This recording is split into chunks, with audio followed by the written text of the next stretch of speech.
Labai sveikinu visus atvykus į pirmojo Rail Baltica informacijos centro atidarymą.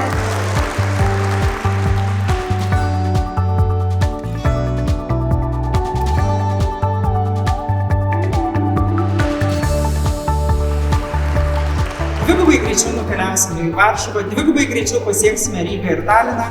Tai yra visai kitokios galimybės ir tikiu, kad visuomenė labiausiai to ir laukia.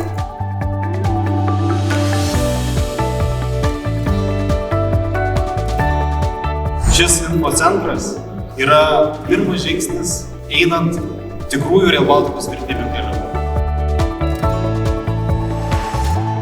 Jūs esate tie būsimi keleiviai, būsimi klientai, jaučiame pareigą, atsakomybę informuoti jūs.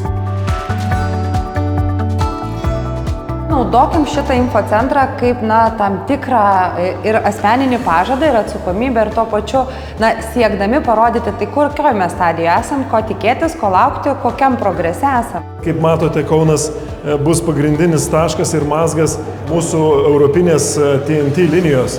O dar tolimesnėje ateityje turime sujungti ir Klaipėdą su europinė vėže, kuri irgi ateis į Kauną. Kaunas taps ypatingai tuo reikšmingu Lietuvos širdies tašku, kuris ir sujungs tarptautinius traukinius, tarptautinės kelionės. Labai kviečiu apsilankyti, atsivesti savo šeimos narius ir susipažinti artimiau su projektu.